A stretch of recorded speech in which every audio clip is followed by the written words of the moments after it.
Open the glove box. Remove the plastic tray and the access panel.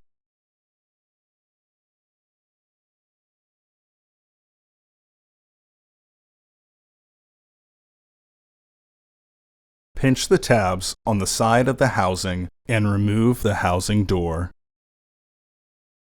Remove the old filter from the housing and clean out any debris inside. Insert your new filter into the housing with its arrow pointing up. Reinstall the housing door. Reinstall the access panel and the plastic tray.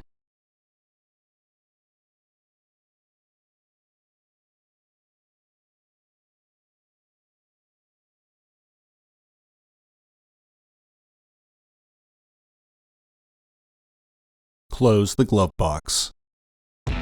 Order your parts today at filterheads.com. Also, please like our video and subscribe to our channel so you won't miss any new content.